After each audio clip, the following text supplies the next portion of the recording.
Hello, welcome. My name is Rudolph Okonkwo.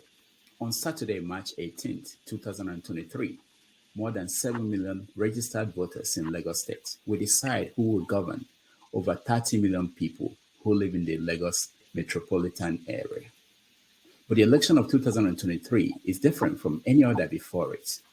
The emergence of P2B and the Labour Party as a third force in the Nigerian political arena changed everything. Following the Labour Party's defeat of the ruling All Progressive Congress Party in the February 25th presidential election in Lagos, some have exploited the Labour Party's success in the state to turn the politics of 2023 campaign for governor of Lagos State into an ethnic fight, with the incumbent governor facing Labour Party's candidate and others. Some political operatives turned the contest into battle lines between the Yoruba and the Igbo. Tension is high in some quarters. There are threats and counter threats. How did we get here? What are the dangers? How do we de-escalate the situation? Is Lagos on the path of becoming New York City or the old Kigali? Joining us for a debate showdown today is Dr. Franklyne Ogbunwezeh. He will take on Chief Remi Oyeyemi and attorney Ayo Turton. Welcome them to the stage. Hello, everybody. Welcome to the show. Thank you, Rudolph. Okay. Hello to Remi, and Ayo. Hi, Franklin. How are you? Thank you. I'm doing wonderful. Hi, everybody. Chief Remi, thank you so much for joining us. Yeah. So, like I told you before the show, we are going to give everybody 2 minutes to have an opening statement, and then we will go into questions. So let me start with you, Chief Remi. Yeah. As far as Lagos is concerned, my concern is the fact that Nigeria is amorphous. Nigeria is not a nation; it's a country, but you cannot even call it a country. So it will be very beautiful for Lagos to become New York or the old Kigali, but at what cost to the owners of Lagos? Because no matter the way you look at it, even in New York, we know the owners of New York. We know the owners of old Kigali. So if we are going to give up Lagos to become New York for the interest of all Nigerians, regardless of ethnicity, for what are we doing that? For what is the gain for such sacrifice? That is the question that we have to answer. And that is part of the questions that people are considering in view of this election that is coming up. Nigeria is amoebic. It has no shape. It has no future. We have not even agreed that we want to be in Nigeria as one. So if we are in Nigeria as one, I should be able to go to Kano and live my dream out without any cause for fear.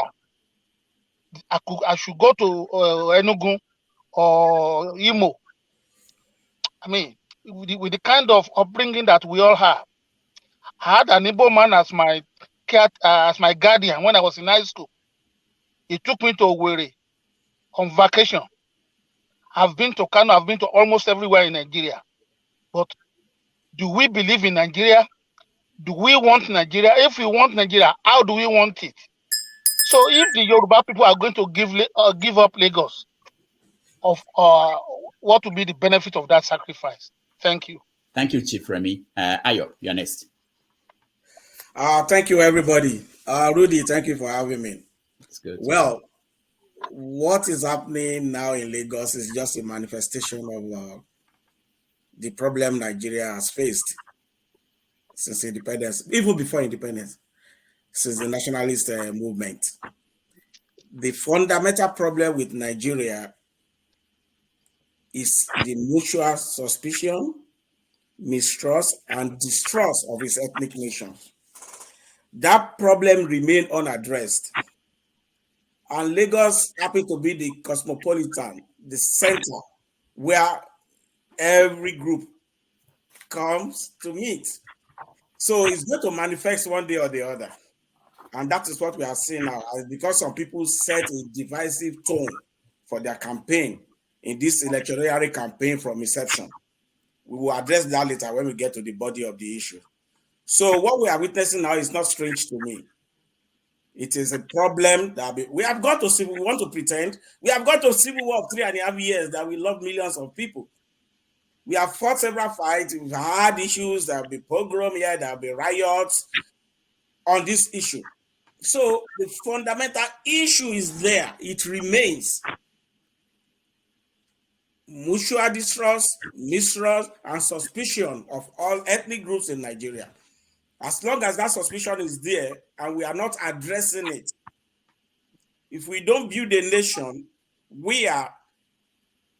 each group will be comfortable in its element, will operate under their own chosen system of governance,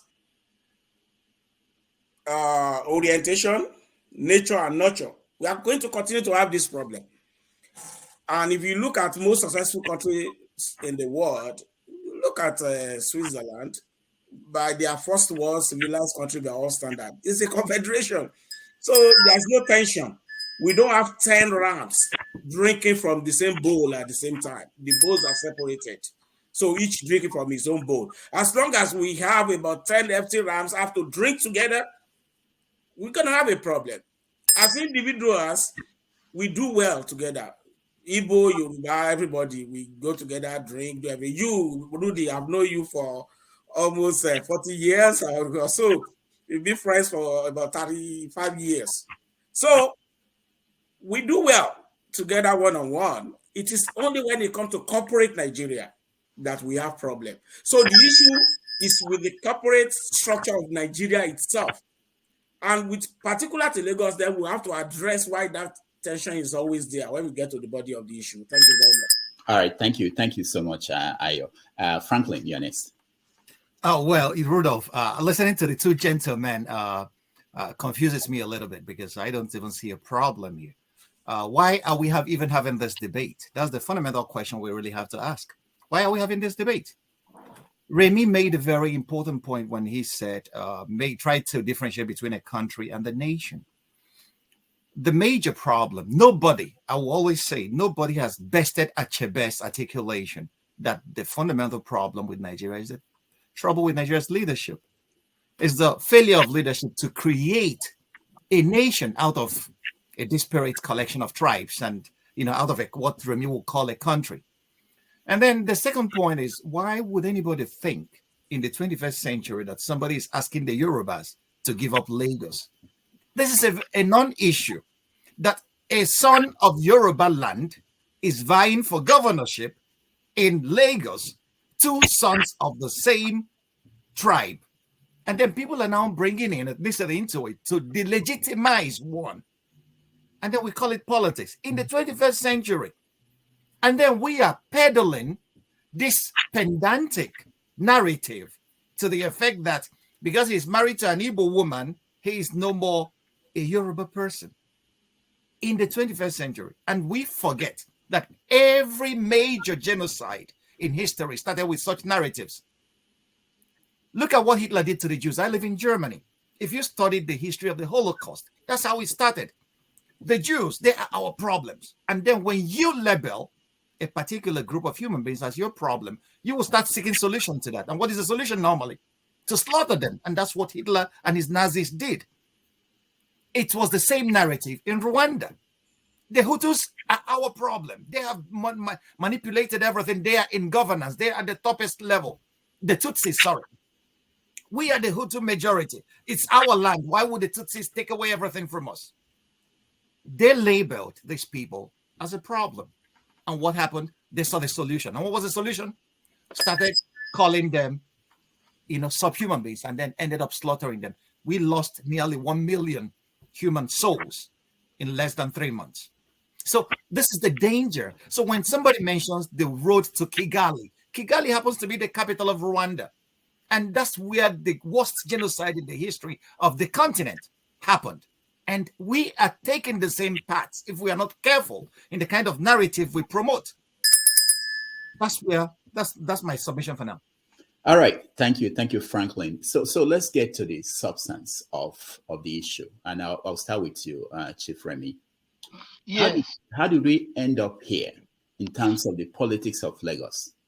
Now, I'm going to be very, very honest, brutally honest, because at times people are very, very discomforted by the truth. Listening to my friend and brother, Franklyne, you see, if you look at Nigeria, the most accommodating ethnic group is the Yoruba people. We are the most accommodating in Nigeria. Now, the fact that we are accommodating does not mean that we have lost the sense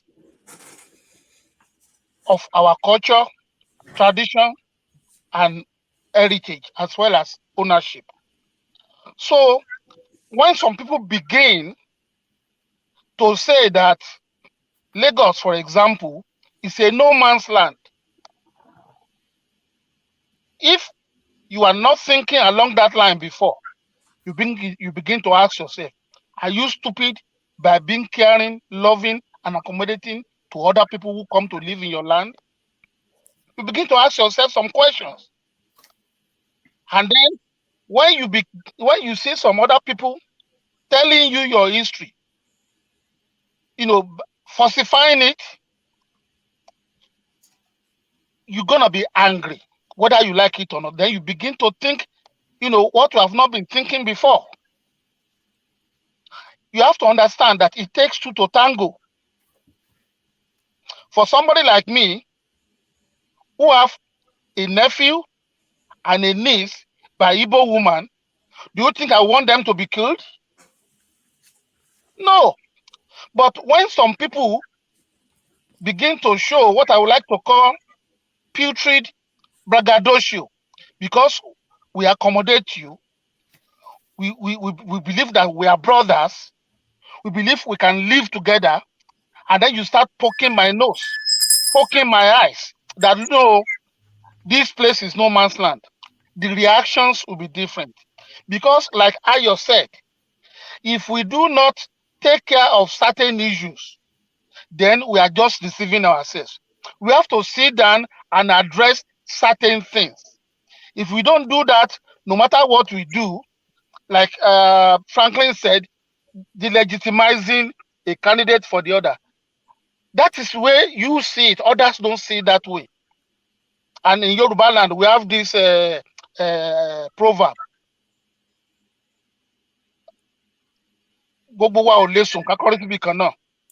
That means we cannot all sleep and face one direction. So people have different ways of thinking. They have variables that influence those thinking. So we have to recognize that. And what we upset some other people might not even care about it. We have to take all those variables into cognizance. So we have to be very honest with each other.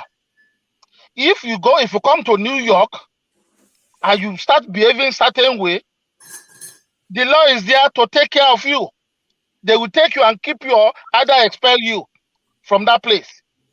So there are certain rules we all have to, live by, certain ways of behavior that we have to live by to make everybody comfortable, not just the host, but even those who are visitors who want to live in that place. Everybody has to be comfortable. If you cannot do that, there's going to be crisis. Thank you. All right. Thank you so much, Chief Remi. Ayo, I wanted you to expand on Remi's point about accommodation. Can I yield to Franklyne? You want to yield to? No. Well, yeah, because I'd like to yield to Franklyne. Okay. Around. Okay. Yeah, Don't make it look like, yeah, I will talk after. It's all Let it right react. because I am taking issues. I'm taking my moments about submissions made by my brother Yeah, Remy. so me too. Okay. I'm taking some moments. I Yeah, want to yeah. yield to you so I can talk after you have spoken. Thank you. Because Well, myself, I kind of align with Chief Remi Oyeyemi, as you know. yeah, So I let him understand. talk so I can, Okay. All right. react. Good. Okay. So let me get on with it. Yemi made a point. He said that the most accommodating nationality in Nigeria is the Yoruba.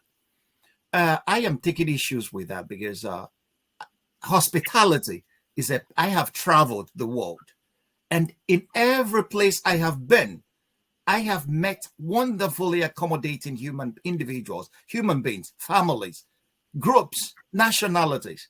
And that made me to realize that hospitality is a pan-humanic trait. You get it everywhere. You get it in the Yoruba nation, you get it in the Igbo nation, you get it in the Calabar nation, you get it everywhere. So making this comparison that you are the most accommodating is your perspective, the way you see it, which I can understand. Everybody pushes the narrative from his own standpoint. If we remember Paul Ricoeur, he said that no man speaks from nowhere, and that is the fact. So we have this trait as a human trait, and accommodate hospitality is a human. The Igbos have an adage that says, the visitor should not do his host in, and the host should show hospitality. That's the summary of that. The second point, you talked about the portrait, what you call the portrait braggadocio. You are absolutely right on that. Chinua Achebe, in The Trouble with Nigeria, made mention, and because I know where you're going, made mention of that Nigeria has an Igbo problem. He didn't stop there. He even blamed the Igbos themselves for being noisy, being clannish sometimes, and showing what you call braggadocio. But what Achebe didn't go far enough here. Another professor, Professor Ami Chua, she's a Chinese woman. She lectures in the States. She wrote a book titled The World on Fire, where she discussed what she called market-dominant minorities. And she mentioned the Igbo there. And she mentioned the Bamileke in Cameroon. And we have this fundamental problem. Market-dominant minorities are always that way. It's just like the Venetians from Venice in the Middle Ages that were merchants. They come into money. They come into wealth. And money doesn't hide itself. And money puffs people up. Wealth and all one. So the Igbo have also this problem. I'm Igbo. I have to recognize that. And Achebe warned his people. This is what we should guard against. Okay? That noisy exhibitionism that almost every Nigerian today has adopted. It seems to be a Nigerian problem because we are very noisy people. So Achebe warned the Igbo about that. You are correct about that one. But that does not in any way justify the narrative we are carrying out in Lagos today to delegitimize Wadebo Vivo Rhodes and his aspiration to become a governor of a state where he was born in, where his father, where the umbilical cord of his parents and ancestors were buried. It does not justify this narrative at all. This narrative is the stuff of genocide. So, and why do we always come to this issue during political seasons? Have we ever asked ourselves that? Because what I have realized in Nigeria, Karl Marx was correct. It's a class thing. The politicians know themselves and they liaise with each other. They wine and dine with each other. They marry each other's kids. But once it comes to the political season, they play the hoi polloi, the hewers of wood and the drawers of water against each other. And we are killing ourselves on the streets.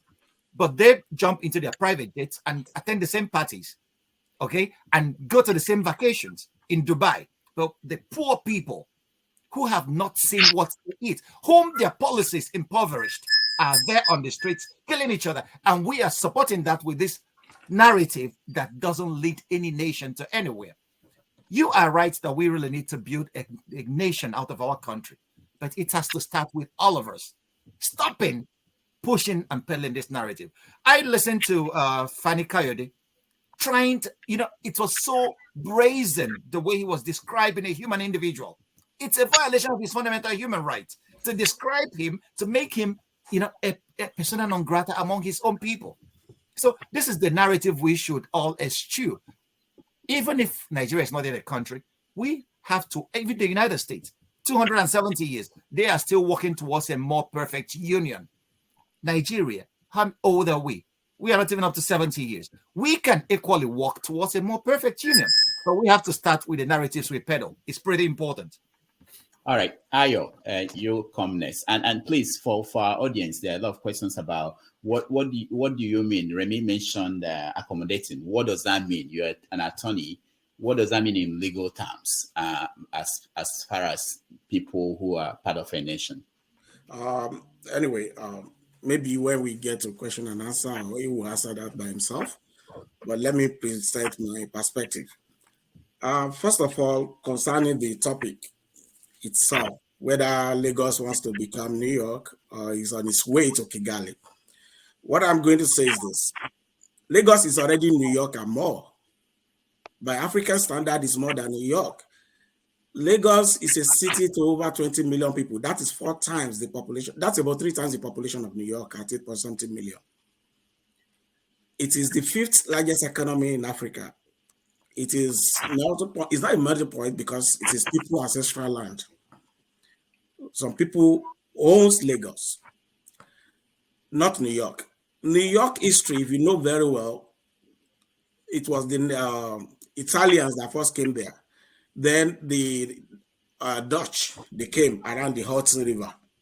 It used to be New Netherlands, New York. When the British came, they supplanted them and changed it to New York. Yeah? New Amsterdam. Yeah, New Netherlands. New Netherlands. New Amsterdam. It was New Netherlands. And you can check it out. So let me quickly give you the background to I just wanted to correct one thing, that there were Native Americans who were here before all those. Exactly, but they were not in New York area. Don't forget they were everywhere. They were here. They were on the island. They were here. Listen, they were here, right? We can address that. And the issue is still here. They are still fighting. They've not given up. They have to create special law for them and special territory. You know that? So people's ancestry cannot be removed.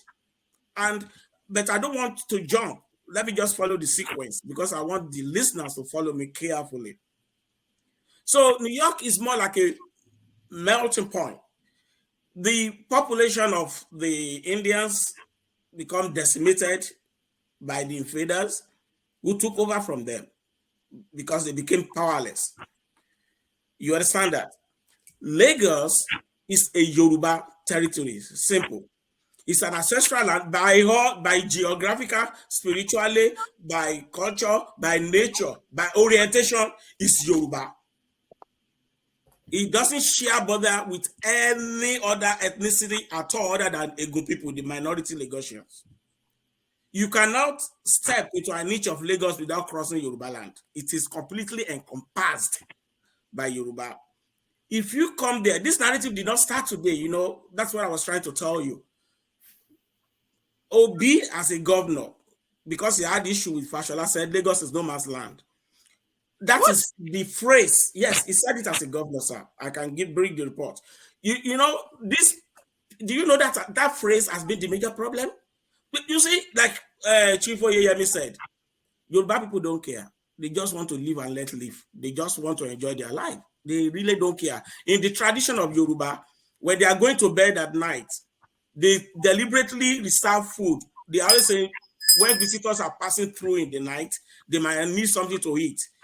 So no Yoruba people family goes to bed without leaving something aside in case visitors come in the middle of the night. That is the culture. So that is why it's not only in Lagos that you have Igbo. Maybe I told you before, when my brothers have already left the house, you know, they were all gone. I was still back home at Ilesha. I lived with Igbo. My father is a staunch Catholic man, you know. Have Igbo boys who are traders in Ilesha come and live with us in our house. So part of my orientation with them, they teach me all kinds of, you know, tricks and stuff we do as young people. So it has been there. The Hausas have lived with Yoruba people for over 500 years, trading, taking cola and bringing ice and skin and stuff like that. But it gets worse. That thing that Franklyne identified about Igbo people, because we are going to be honest about this, that braggadocio rubbing it in people's face. when you come to Lagos and say, look, nobody is stopping you from making your money, you are buying land. I know friends, if you want to buy land in Lagos, you gotta go to Igbo people to help them process CFO. Nobody cares. But then when you keep telling them Lagos is no man's land, Lagos is not a no man's land. Because it has its own history that is well documented. The Lagos, I will separate Lagos to two places. Lagos the state and Lagos the island, which was the federal capital. That ends at Jibowu when you cross that bridge. The whole of the other Lagos, Apapa, Ikeja, Ilupeju, we are all built by Chief Obafemi Awolowo with Western region money. All the first set of skyscraper in Lagos, the Western House, the Great Nigeria House, the National Bank Headquarters, Broad Street, we are all built by Western region, by the Western region investment, not by federal government. So all the satellite towns in the area, you see, when you come to the Yoya Yoruba people came and settled, you will see Jesha Tedo. It was set up by Jesha people, not the Highland people. Abule Egba by the Egba people. Shomolu is where the Jebu first settled down. Ikorodu is purely an Ijebu city, simple. It's an Ijebu city that was encompassed into Lagos State, today's Lagos State.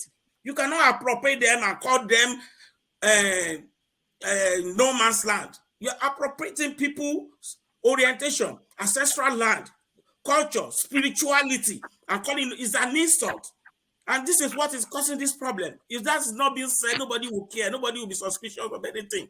When that thing happened, when Obi started, sorry, let me finish this thing. When Obi started this campaign, and maybe he set the stone for all that. When he came to Lagos, he was going to the markets, Alaba, something.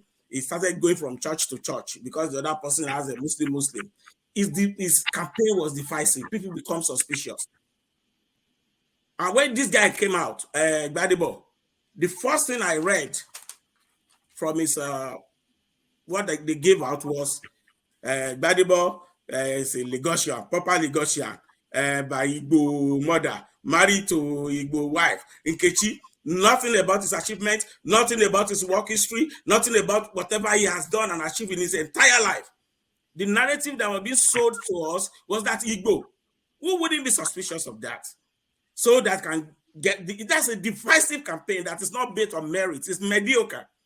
There is another guy in that campaign that you guys are not listening to. His name is Fusha Duarte. He's a Lagosian. Do you know who he's married to? Professor Alele Williams' daughter. His own mother is a mix of German and Ishekiri. Why did he not come out and start selling himself as I'm married to Edo, and my mother-in-law is Alele Williams, and my mother is Ishekiri? Because he has something on his resume. You know, he's a chartered accountant who has worked with top accounting firms all over the world, who went to Harvard, who did very well. That is what you will see on his resume. He's a candidate of ADC. So he wasn't going along that way. So nobody was targeting him that, okay, the Edo people want to come and take over. But when you come to us and started, your mother carried microphone in your market, started speaking Igbo, and people are releasing videos from me saying, we will take Lagos by force. We must take Lagos. It's must. We must take over. Those who want to get it at once, those are the people that are creating the narrative. These people are the ones that want to start genocide. These are the people who want to create crisis. And they should not forget that Lagos did not share border with any of these people that are making this noise. And I doubt if those who have businesses and investment in Lagos are the one making these videos. I doubt it. And I doubt if they will support that narrative. So you have to focus on those people who are creating an environment, charged environment of people to be suspicious, and then there will be problem. There will be a rethink. A lot of people voted Obi and Yoruba people. They wanted Obi, a lot of Yoruba youth and stuff. Many of them have started doing the moonwalk back now, dancing back. Do you have statistics to prove that? Yeah, when they saw all this video coming that now Gbadebo is an image of Igbo who want to take over Lagos, period. That is the image that Yoruba people have. You want to know the Yoruba perspective. Well, and that's what No. Ayo, my brother, you know, sometimes, my brother, I don't want to go ad hominem, but sometimes we peddle information that are not facts at all, and that comes from you know, I don't know how to describe it. First of all, this word "no man's land," that Lagos is a Yoruba city, is a fact. I have not seen anybody, not even an Igbo person or Igbo man, coming to take over Lagos from the owners or ancestral or indigenous people that live there. It's even impossible. All we are dealing with is a narrative. Don't forget that. How can an Igbo man come and become an Oba of Lagos? He doesn't even know the tradition. He doesn't even know the language. It's a narrative, and it's a political narrative, because this word, no man's land, I will want you to go and read the inaugural speech of Lateef Jakonde. When he was elected in 1979, he was the guy that used this word, that Lagos is a no man's land, where every Nigerian should come in and feel free and safe. That is not true. Even before him, Mobolaji Johnson was trying to correct some people who are saying Lagos was no man's land. So it was not Jakonde who first said it. Okay, but Jakonde used it. If you thank you for helping me with tracing that history, that Mobolaji Johnson said it. So if Mobolaji Johnson, who is a Yoruba man, said it, and Lateef Jakonde didn't say it, he was correcting those who were saying it when he was governor of Lagos State. Lateef Jakonde wasn't correcting anybody, because it was in his inaugural speech. I could send it to Rudolph and he could put it up right now for the whole world to see. So Lateef Jakonde wasn't correcting anybody. But when Pius Anyim was being a statesman when he made that position clear. Lateef Jakonde was being a very intelligent statesman, because he understood that Lagos, as a capital of Nigeria then, should be a home for all and sundry, for every Nigerian from everywhere. Any Nigerian could. And you made mention of the famous hospitality of the Yoruba nation, which my best friend, late Pius Adesami, was a Yoruba guy. Okay, so you made mention of that hospitality. And then you are falling for the same narrative that politicians are repackaging to bring division among people who have lived with each other for quite a long time in peace. It's the same narrative that happened in Rwanda. Men, Hutu men that married Tutsi women, started murdering their wives because of the narrative that is being peddled, which is political. Men that have loved their wives for quite some time stood up in the middle of the night and used a machete and killed the love of their lives based on a narrative. And this is the same narrative we are peddling. And that's where the danger lies. So if calling Lagos a no man's land is the only problem, you can call Enugu a no man's land. I don't even care. You can call any other place, and why don't you return the same narrative? You know, that's the major problem we have as a people. We don't think things through. And then we join in the very same thing. When you say that Wadebo is coming to take over as an Igbo man, no, since this election started in Lagos, you say that? I have not heard anybody. Don't put I don't take kindly to somebody interrupting me. So, sir, allow me to land before you can. Attempted to interrupt me when I was speaking. So what I am saying is that since this election campaign started, I have not heard about the competence of this young man. I have not heard about the competence of Sanwo-Olu. Okay, the issues now is because Labour Party won in Lagos, and the majority of the people that voted for Labour Party in Lagos are Yorubas, and these are children, young people, old people, adults who are tired, sick and tired of what Nigeria has become. They wanted a change.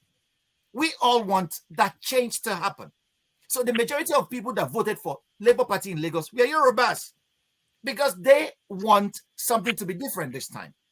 And APC is very much afraid, because they know that this Obi wave is going to throw APC out, because they've been in power in Lagos from ACN for how many years now? Close to 20-something years. The whole thing they are fighting about is the elite trying to cover the fact that Lagos has been a cash cow for a group of people. And they are now throwing the kitchen sink at a young man who they believe is going to take power over from them. And we are joining that narrative to create a problem between two ethnic nationalities that have been at peace with each other all this while. And then we are saying that Obi said it's a no man's land. Obi never used those words. I have followed Obi's campaign from the day he started till date. If you can show me where Obi said that Lagos is a no man's land, I will give it. Charge me anything you want, and I will give it to you now. I challenge you to show us that Peter Obi Are you called done? Lagos a no man's land. All right. Okay. Now, Thank you. yes, I want to make 2 points. What's the name of our friend in Dibe? He Okay. wrote an article condemning Peter Obi when Peter Obi had a problem in Anambra State and women were protesting. He said they were the Yoruba women who wanted to topple his government. That's in Anambra, not in Lagos. That's what Peter Obi said. Can you And cite that article? in Because I Dibe, I don't have it right now, I never read but about in that. Dibe, You are interrupting. you can now. Google it. You don't You think can I need Google to it. be interrupted. Listen to me. Listen to me. You can Google it. And Idibe was condemning him that I still consider the possibility of him being on a national stage and this will not be used against him. That was the question he asked in that article. Now, that's one. Number two, frankly, you are not looking at history. You cannot forget your history no matter what. When the program happened in the north, I've interviewed Joseph Gaba. I've interviewed Emeka Ojukwu, God rest his soul. And I've interviewed Samu Bakwe. And I got so many perspectives from all of them. I'm telling you, when the program happened in the north, no matter the justification for it, that was heartrending. If I were Ojukwu, I would try to protect my people too. But when the war started, he faced Yoruba land until he was stopped at Ore. And there was no program against the Igbos in Yoruba land. What is the motive? That's number one. Number two, when Zik wanted to become premier of Western region, and he didn't even have the majority, they started lies, condemning Awo that he engineered cross-carpeting. And that was falsehood. And Samu Bakwe confessed to me in the presence of Chief Richard Akinjide and Chief Adisa Akinloye, former chairman of a national party, that it was a ruse. We demonized Awo because we wanted Zig to take over the premier of Eastern region from Eyoita. So why couldn't Nnamdi Azikiwe appoint some of his lieutenants who are in NCNC as premier, so that they could all align together to take Western region from Awo? What is the motive? And then when the war started, before they invaded Yoruba land, they said they called it police action. The war has not even started. Biafran planes were bombing Ikeja, and the plane was shot down. What is the purpose? There was program against the Igbos in the north. How come Yoruba land is the purpose, goal, or focus of attack? So we have all taken all this. We try to put them aside, and we try to be kind and accommodating to our brothers from the east, despite all these things. So if we are now being suspicious, we have every reason to be suspicious. We have every reason to remind ourselves of history. We have every reason to sit back and say, okay, what is going on here? And upon that, you are now calling our land no man's land. You said it is politicians who are doing it. But the behavior of average Igbo man in Lagos justifies that. That is the attitude. That's what they say. So you cannot blame us. I'm sorry, Rudolph. Just give me a minute more. You cannot blame us for it, because, like Bob Marley said, every action is a reaction. We have been tolerating and taking all these things, but now we are getting fed up. We are getting suspicious. That genocide Nobody wants genocide. Nobody wants war. But the attitude that we are getting from those who have been kind to, that we have accommodated, is so negative and is so provocative. So you have to be very honest. Don't start accusing people who are carrying whatever narrative. You have to be able to say the truth that some people's behavior are very, very repugnant and unacceptable. Nobody can come into my house and tell me that my house belongs to nobody. I will fight that person. We don't want war, we want peace. But for peace to reign, everybody has to know his or her boundaries. Thank you. Thank you so much. No, Rudolph, I really have to. No, I know, you will, but I want to say something before you do that. For our viewers, in another 10 minutes, we'll let them in to get involved in the conversation. So, Franklin, go ahead. Thank you very much. The point is that this debate has degenerated into an emotive one. I can understand that. I can appreciate where the Chief Remi is coming from. But the point is that it seems that we have swallowed a lot of propaganda on all sides, even the Igbo themselves too. And Remi, everything he has listed now, many of them are in the realms of that propaganda that has been No. I feel disrespected. I feel disrespected by that. You said I should know history. No, my brother, you said I should use history. And I'm using history to refute. Yes. Is it a lie that Biafran soldiers invaded Yoruba land? You made that point, and I heard it. And is it a lie? I'm asking you. Answer that question. Is it a lie? I'm gonna refute it. Oh. Yeah. Is it a lie that Biafran planes bombed the Keja? Is it a lie? You made your point. Remi, let us respect facts. You can disagree by expressing opinion. But listen, my brother. You are entitled to your opinion, not to your own facts. About opinions, you laid your facts on the table. So sit down and take the refutations. That's the way it works. So the refutations are very simple. It was a war situation. You are right. Biafran soldiers attacked were stopped at Ore on their way to where? To Lagos. What was Lagos at this point? The capital of Nigeria. It was where the commander-in-chief sat. So if you are making it as if to say the Igbos attacked the Yorubas, no. This Biafra was a republic fighting a war of survival against a behemoth, Nigeria. And the capital of Nigeria was Lagos. And you are saying that attack Yoruba land. I am not finished, my brother. No. You're modeling the issue now. No. I'm not going to let that happen. And who led that force? A Yoruba guy, Victor Banjo. So how could a Yoruba man be attacking Yoruba country if it's not for a military and strategic reason? So now the way you are peddling the narrative is as if to say that the Igbos banded together and say we are going to attack Yoruba land. No. So why did Ojuku execute Banjo? Answer that question. Well, no. This is another issue. No. Why did Emeka Ojukwu execute Colonel Banjo? Why did he execute him? When Banjo discovered that he was being used, he refused to carry out that order and was executed. These are the reasons why we are suspecting people. No. The point you're making, you are taking this. You are not. No, those are the facts of history. You cannot change history. You can never change history. The facts you are talking about are non-facts. You are peddling narratives that are not even correct.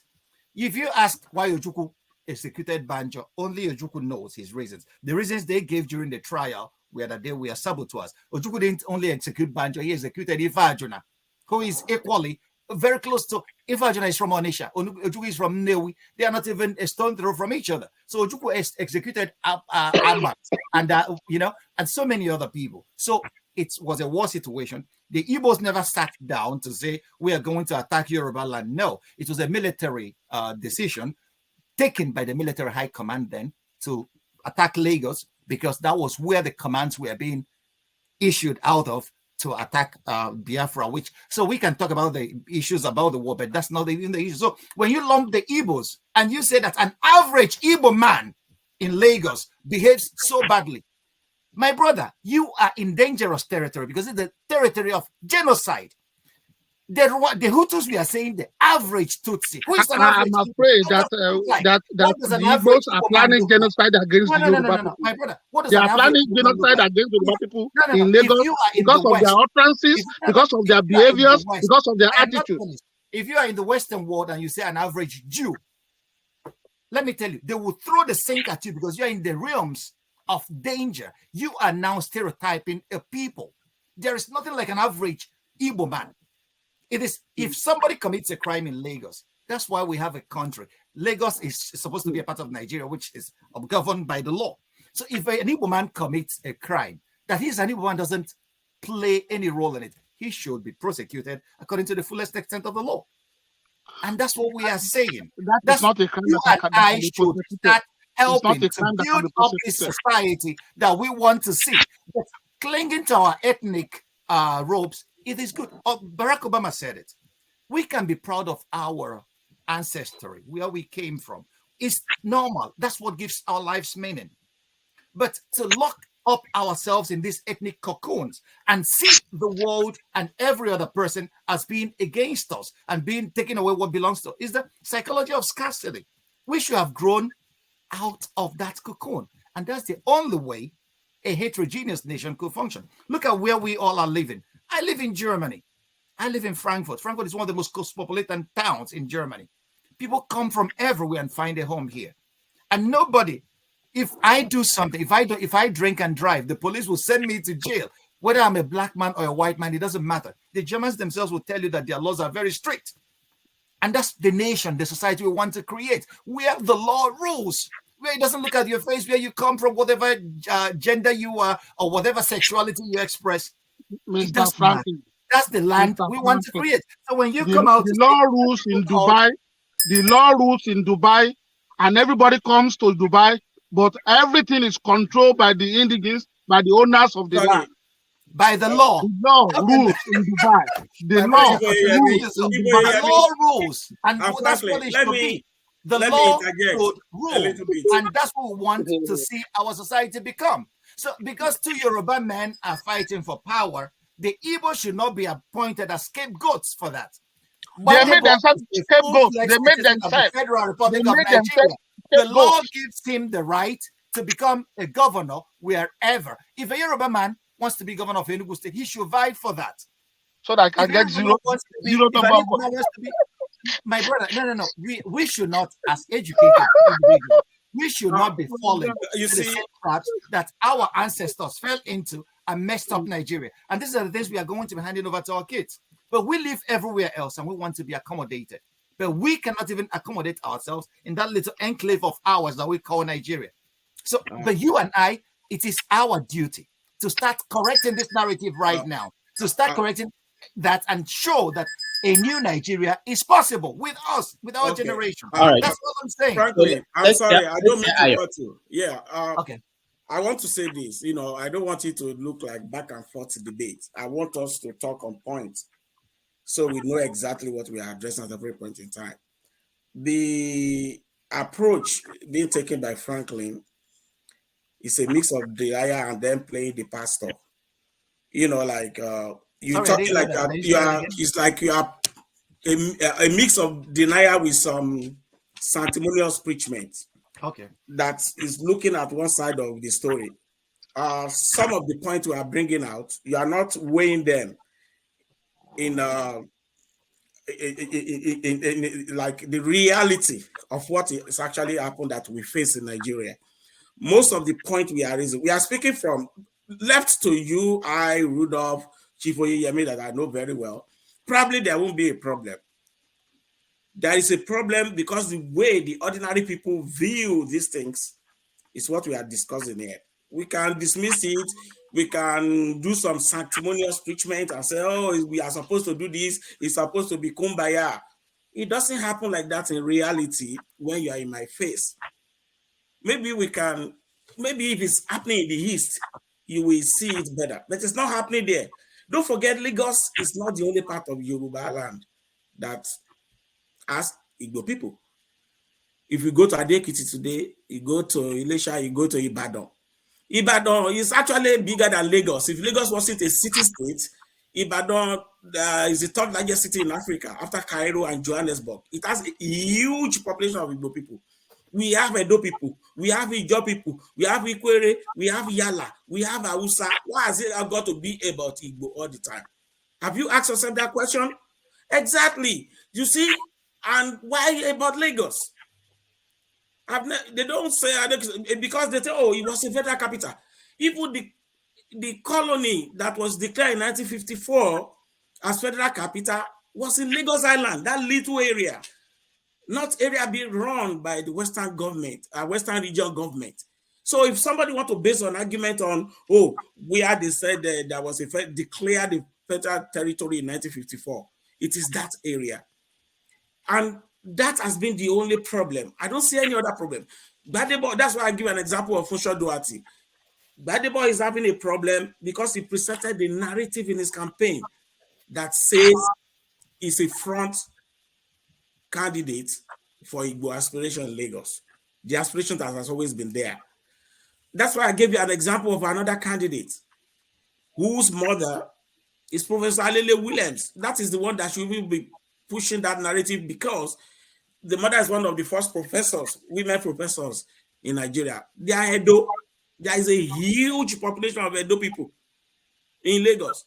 Even Edo people, they are laying claim to Lagos as well. Of course, they have very strong history with Lagos. He's not pushing that narrative. He just wanted to sell himself.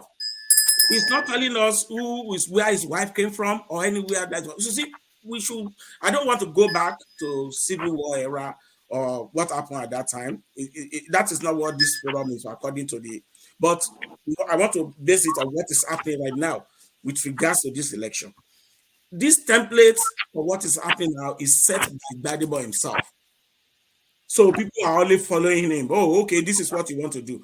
And it has been amplified by other Igbo people. You cannot pretend that you have not seen the video or people holding meeting in Abia next to Cameroon saying we must take Lagos. We are going to take, who are they using to take Lagos? Gbadebo. So why will you not query him? And he's putting that on his face too. He's putting on that attitude. So people are querying him because of that. He said a divisive template.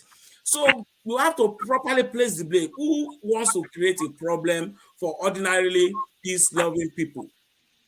It is those who come to that territory and start challenging the rights and authority of people in their own ancestral land. That is what we should be addressing. Don't dismiss it. That, it's not happening. It didn't happen like that.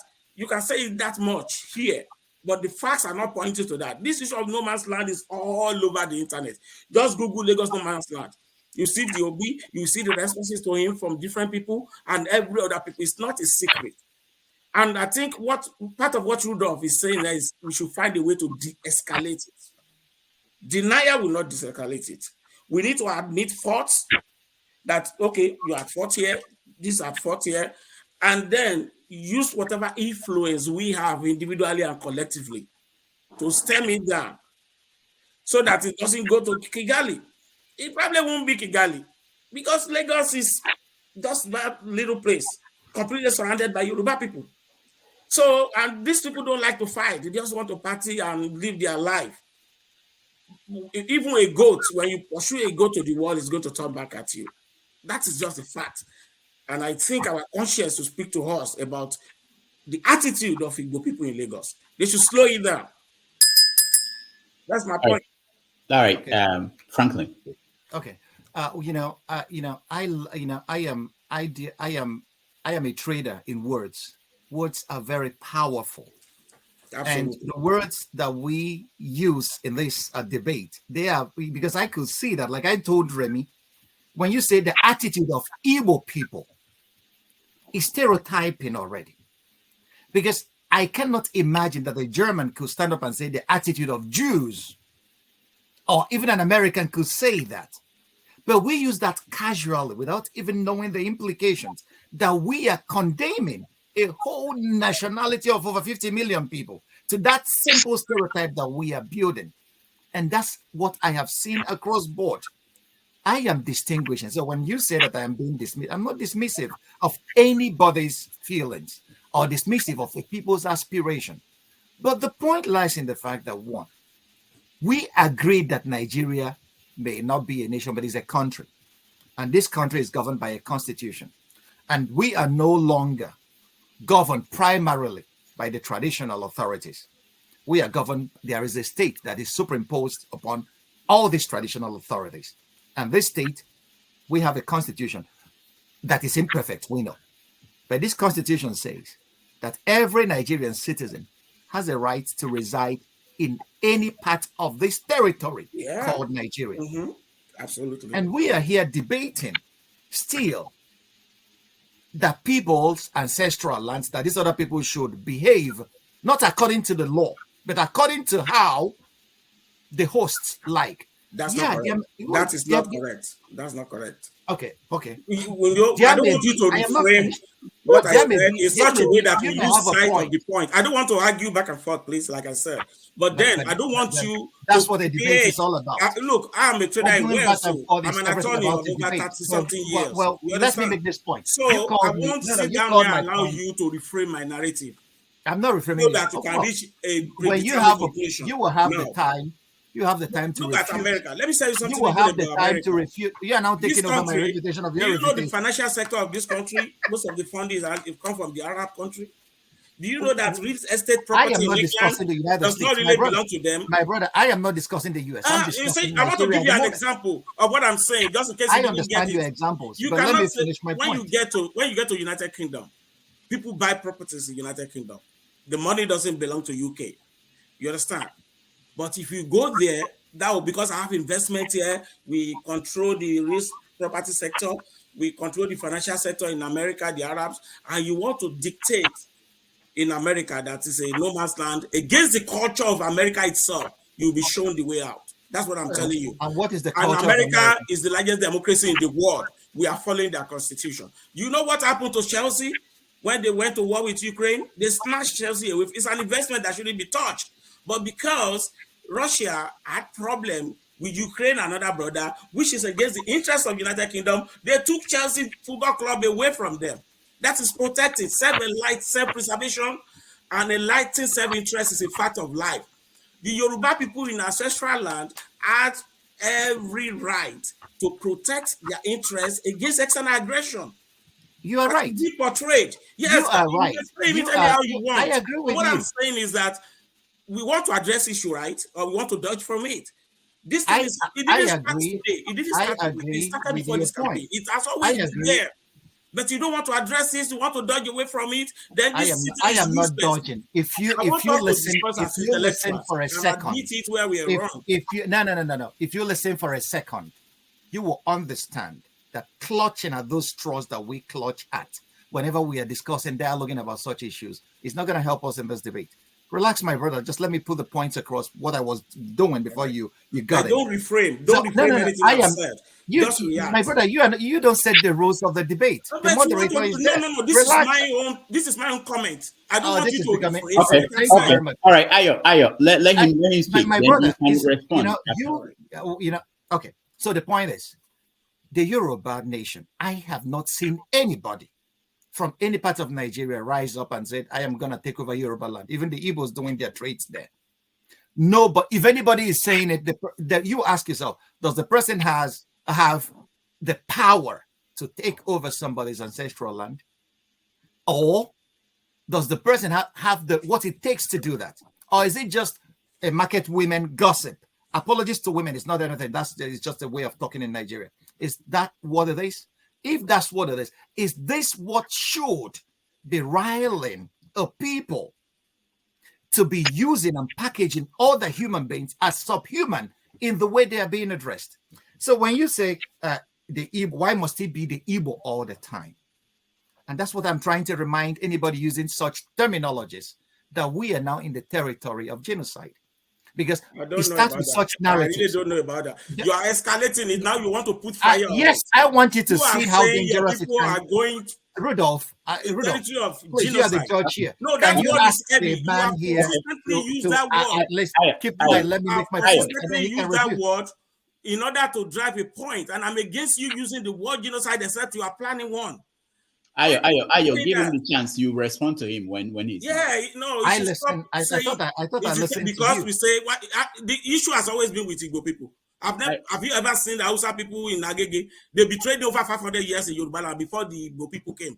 Have you ever had You are that issue still of no using, man's you are land, still an issue using with those them? words. Ayo, Have you ever had it with Calabar people, Efik, or Yala people, or Ibibio, or other, or Ijo? Have you ever had it?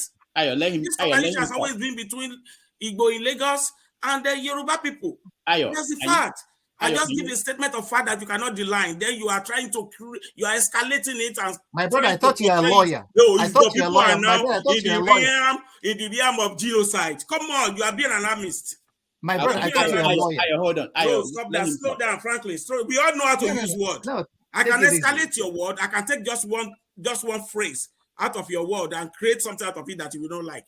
Okay, Ayo, thank you. We are both trained in the use of phrases and words. Please. Okay. My brother, if you get hold just of your use emotions plain your language to drive your point without trying to create if I put you, a narrative. You're a lawyer. No.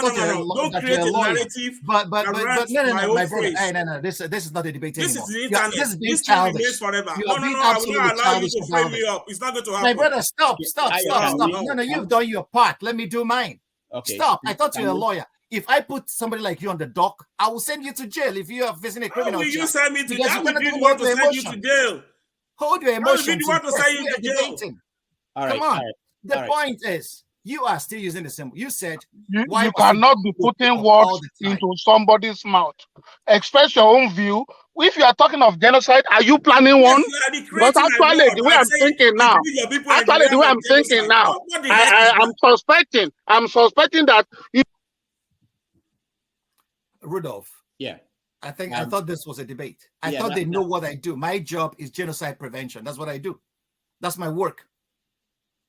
And I am telling you, I'm giving you pointers to when it starts. I thought that you checked out the guy you're going to debating with. I am the director of genocide prevention at the Christian Solidarity International in Switzerland. That's my job. So when I tell you when genocide starts, how it begins, I am telling you from a perspective of what I do, my experience, my studies. So you don't sit down there and tell me, am I planning one? This is how it starts. Tell me that the genocide against the Jews, the Holocaust, didn't start with narratives that lasted over thousands of years. We are calling the Jews money grabbers. Even Shakespeare wrote it in The Merchant of Venice when he painted Shylock as a money-grabbing Jew. And that sank in the minds of Europeans. And we saw the apogee of that creation of otherness in the Holocaust that murdered 6 million European Jewry. Did we not see that in Rwanda? We had the same narratives of calling the Tutsis cockroaches and subhuman beings, that they are our problems. Where it landed Africa today. Is that a fact that you can deny? And then we are using throwing the same terminologies about these people. Once you start using the word these people, you have gotten into the territory of stereotyping them. And when you say, why must it be about Igbo people all the time? Have we had problems with the Efik? Yeah, I'll tell you the reason. The reason is very simple. Because the Igbos are what Professor Amichua called the market dominant minority. They are always on the move. They trade. And it's always a fact that traders, merchants, have always encountered problems with where they trade. It's normal because they come into money, they come into wealth. And this wealth sometimes generates a kind of unease in a society. We understand all this. So, but that does not mean that I should allow you, both of you, to be throwing around this same terminology that has led to fundamental change in societies across history, even in our world today. And when you say Lagos, why must it be Lagos? I will tell you why. Ancient Rome was the capital of a whole empire. Every road led to Rome. People came from all over, from Tunisia, from Africa, from to the Caspian Sea, came to Rome, and they became Roman citizens. They stayed there and made Rome great. United States that we all flock to today. People came from everywhere, and it became a melting pot, governed by the rule of law. Although the American Indians were eliminated, some are put in reservations today, but this society is being governed by law today. And what does that tell us? Can we borrow a leaf from that on what we can make of Nigeria today? Can we leave a little bit of our ethnic cocoons and see the other as my brother, as a fellow human person whom I could build a society with? So if you call that preachment or sanctimonious preachment, let it be. Societies become great with diversity. It's not only a unilateral, no unilateral society has survived. Diversity, even at the genetic level, is what makes us human and ensures our survival as a species. So when we sit down here and argue from the perspective of they must leave that for us, don't forget, Lagos was a Nigerian capital. Everybody that was Nigerian flocked to Lagos as a capital. I can understand the Yorubas don't want to lose their culture. I will not support them losing their culture. That's why I will even urge the governments to implement policies and save so many monuments that belong to this beautiful nationality and their culture. But if we start excavating ethnic xenophobia only when political seasons come, then we are in for a very terrible time ahead of us in Nigeria. Politics should not be used by this class that has taken away everything from the ordinary Nigerians to divide people who have been neighbors all this while, people who have lived their lives with each other together in peace. Why must it be during political season? Have we not? That's what makes the white man a little bit, progressive. They study the reasons for why things happen, but we don't. It's only in political season that we remember that Igbos are the problems with Lagos. But after politics, Tinubu will fly to see an Igbo man in Imo State, and then Obi will fly to see a Yoruba man in Lagos. And they will be dining and whining. But ordinary people have already killed themselves. A market was burnt in Lagos a few days ago. Who did that? We don't know. So these are the things we really need to guard against. We live in other people's societies, other people, and there we are very happy. Why did we run away from our homes? Because the law doesn't work there. But where laws work, we live there and enjoy the proceeds of those societies. Why can't we urge and why can't we fight for the establishment of the rule of law in our very homes where we came from? That's all I am arguing for. All right. Thank you, Franklyne. So what we're going to do now is that I'll give everybody a chance to round up before we take questions, because there are a lot of people who want to get involved in this conversation. So I'll start with you, Chief Remi. Go ahead. You're muted. Hold on, Remi. Let me see if it's okay. You have to unmute yourself from your end. It's not from my end. Okay, good. Now, what was the question? No, to round up or respond to him and round up, and then we take Now, questions from. I have maybe just 2 or 3 statements. The best way you can begin to solve the problem is to be honest with each other. Each group should be willing to accept responsibility for the role they have played to get us to this point. When Nnamdi Azikiwe told Sardauna that we should forget our differences, Sardauna told him, no, we can't forget our differences. We must respect it. So if you are not ready to respect our differences and our views, then we are not ready for Nigeria. That genocide that you are yelling about, God forbid it happens. You have to be honest. You have to be sincere. No hypocrisy. We have to sit down and be very brutally honest with each other. There are certain boundaries some people cannot cross. We have to respect each other. Disrespecting each other will lead us to war. I'm telling you the truth. So my own is that if we want to solve the problem, we want to move forward, we have to start by being honest and sincere with each other. Thank you. All right. Remi, can I come back to you just a minute so you can add to your conclusion? I want you to, can you give our audience an idea where you see Lagos 200 years from now? How you think it will look like? I'm not a prophet. No, yeah, but you can look at, just imagine how you think Lagos will look like 200 years from now. Well, 200 years from now, it depends on what we do now. Because, like Franklyne was talking about genocide, if you keep rubbing people's nose, poking it, wiping it, it will get to a point they will react. It is a nature of man to do that. And if that happens, it will change the dreams that some of us will have for Lagos.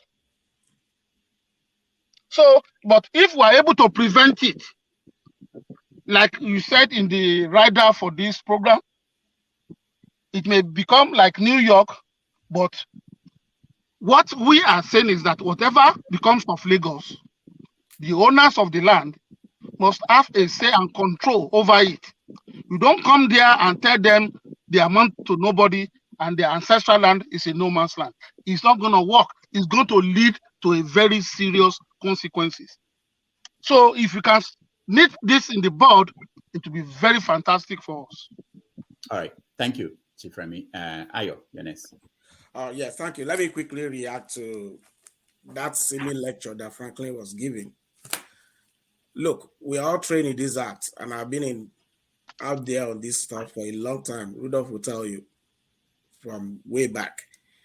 You see, what you are trying to do is clever by half. I'm so sorry to use that language. We are called together here by Rudolph for us to discuss what is going on, a current issue that has been there for decades. And it has become escalated of recent, and he wants us to talk about to de-escalate it. Now we are trying to tell you, as Yoruba people too, their perspective, the annoyance. At the moment we mention what that annoyance is, you dismiss that and you pretend you don't see it, and you say, oh, your people are not in danger of genocide. You don't want to address provocation. Even the law has provocation as a defense. You do not want to address the fundamental issue that we are raising. Oh, your people is not that. You say you Igbo. You said these people use these people. Is that the issue we are talking about? Semantics. You people, they don't use that one. I heard that all the day on the street. But when people don't have something to say, they use it. Why did you call us you people? Why did it? We are addressing very serious matters here. You know, that could lead to loss of life, really, which is free fact. People are annoyed. They feel challenged on their land, and we are trying to reiterate some of those things. The utterances that is getting people annoyed, and try to bring it out in an intellectual manner so that we can address it in a robust manner. You are now trying to reconstruct the narrative to me. Oh, now you are being threatened by genocide. Me want to threaten genocide to anybody or who? Remi Oyeyemi, we that all of us here, we are approaching retirement age. We are only looking for posterity. Our children to have a place they can call their own. That is what we are doing here. Do not reconstruct my narrative. I'm just telling you what the annoyances are. From being a lawyer to Egbamo Yoruba of North America for several years and their legal counsel there, I know what people discuss. I'm in touch with my base. I'm in touch with several other Nigerian groups, and I know what the issues are. Left to me, Nigeria should have a referendum and decide whether we want to go our separate ways or we want to live as an autonomous unit within the context of Nigeria. That is where I stand. What we are discussing here is people's annoyance. But the moment we raise it, why people are annoyed, oh, you want to kill my people. Is that what you guys are saying? Come on now, this is not a kindergarten class. We are all too wise for that. Don't reconstruct my narrative. Don't put it out there because it won't solve the problem. It will keep escalating it if we are not willing to admit. If you tell me that, okay, Yoruba people too, they have this tendency, and that might be annoying the Igbos. I won't take it that you are stereotyping my people. Actually, stereotyping is scientific. When they culture something, it's another word for stereotyping. When they say, when police do sampling of certain behavior of areas or something, it's another word for stereotyping. Even that's how science works. Either it's culture, how they are likely to behave, how they respond. When you do clinical trial, it's stereotyping, but you can put it in the negative context, depending on how you want to use it. So please, I want us to address that clearly. I'm not recommending genocide for anybody. I'm talking about people's perspective, and it's either you admit they are doing it or not that you are reconstructing the narrative. No, it's called red herring. It's diversionary argument. I'm trained in that. I'm doing it for 35 years as an international lawyer.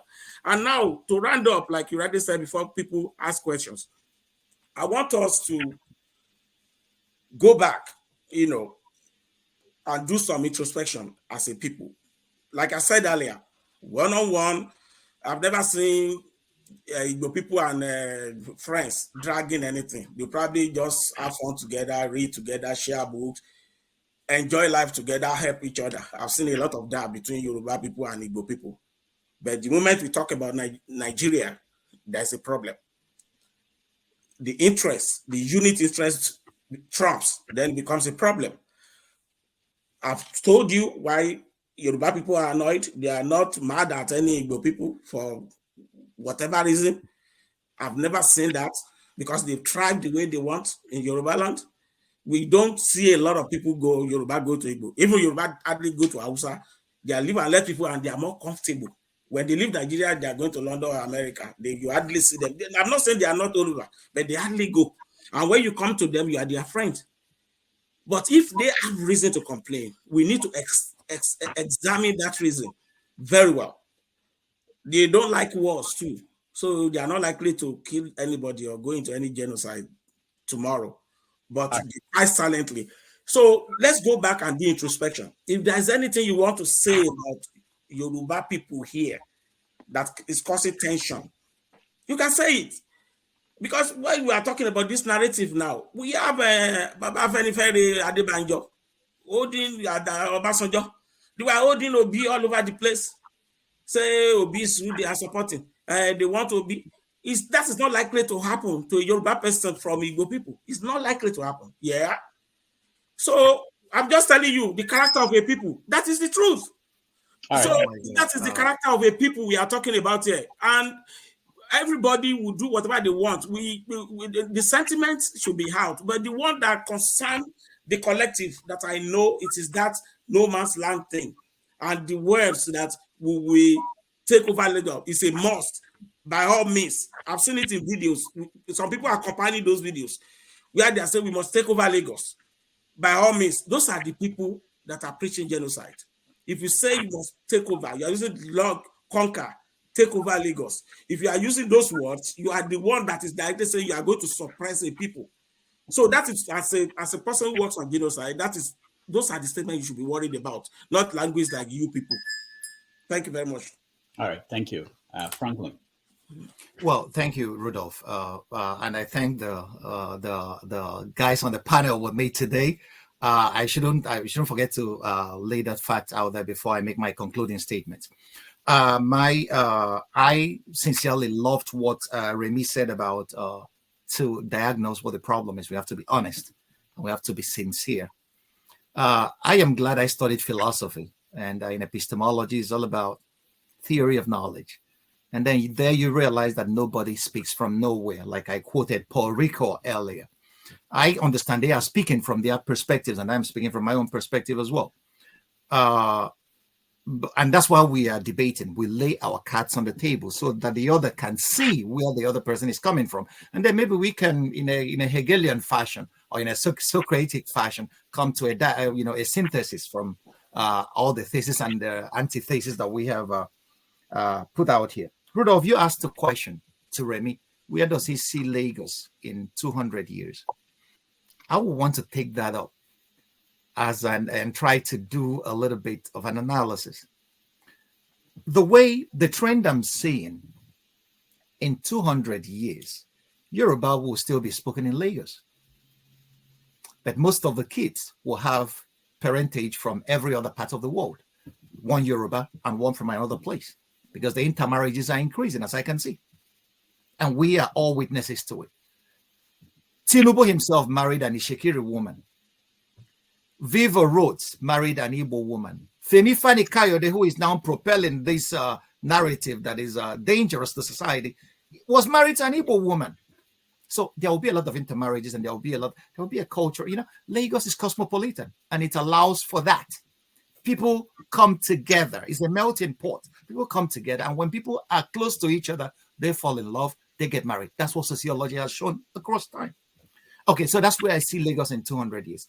And if we get a good leadership sometime in Nigeria that will lay the foundation for good citizenship, for people to have a sense of belonging, that they belong to this country called Nigeria, and then decide to work towards uplifting this country, that we may see a nation where the son of Wadebo or whatever, nobody will ask him, what are you doing in Lagos vying for governor? What we are doing today, which is ethnic atavism of the worst kind. So I see a Lagos that will be a beacon of hope for all Nigerians, because Lagos is biogeographically blessed. We have a seaport there, Lagos, the lagoon, and everything. So it attracts trade, businesses. And that's why we see businesses coming to Lagos from the times of the slave trade. So Lagos will keep being that if our governments make a policy that ecologically save this place and doesn't let Lagos be washed away into the sea. And if we keep on a cultural openness that allows us to dialogue with each other and come to an understanding that we are human individuals, human beings, and not let base ethnic sentiments destroy what could have been a very beautiful country. When Remi said that it will be called Lagos a no man's land, Peter Obi never said that. This is a statement of fact now. Peter Obi never called Lagos a no man's land. There is nowhere, there is no evidence to that. I can vouch for that because I have researched that and I have not seen any to that effect.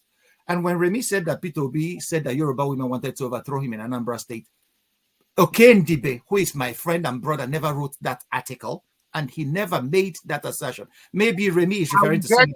I will get your email from Rudolph and then forward the article to you. Okay, I will greatly appreciate that.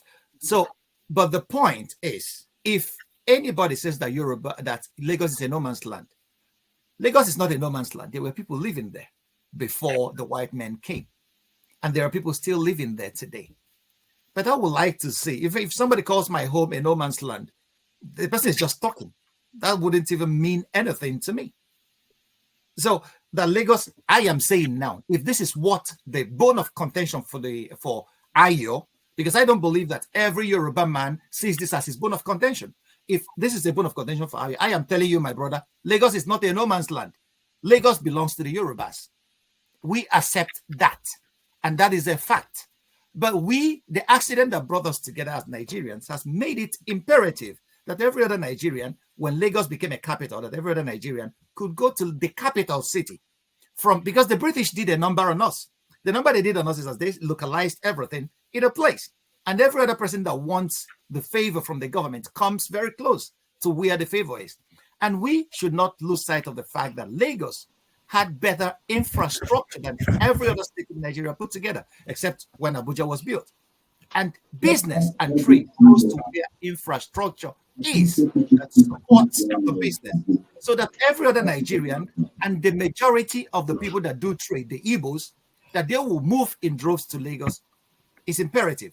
And that there will be skirmishes with the locals is normal. But what intelligence teaches us over time is that we could peacefully resolve those differences. That's why the law is important. That anybody who commits a crime in Lagos faces the law.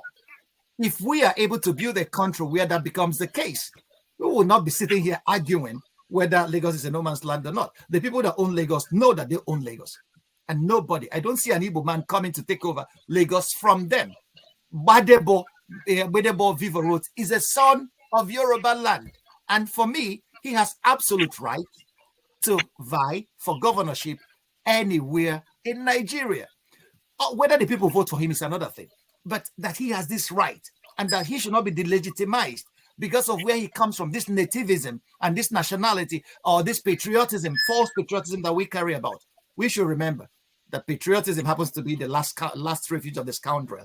I will end my point here. So when we say the word, the character of a people, there is nothing like a character of a people. Stereotyping the people is absolutely wrong.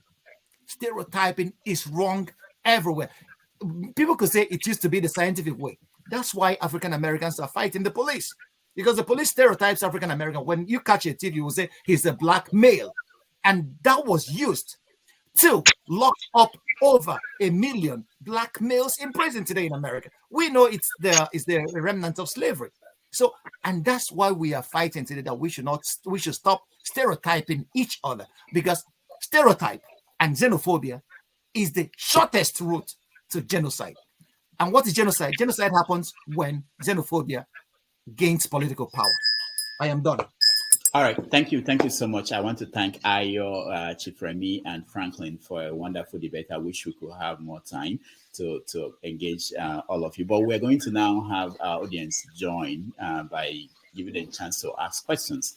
And when I call you, please go straight to the question so that we have time to get more people in. I will start with you, Show. So the question could go to anybody, any of the. Good evening, Rudolph. Yeah. Yeah, that's fine. Good evening, Rudolph, and good to the three gentlemen who've come to speak to us today. Listen carefully. Quite interesting debate. I'll probably come back, Rudolph, to share my view, because you said this is for questions.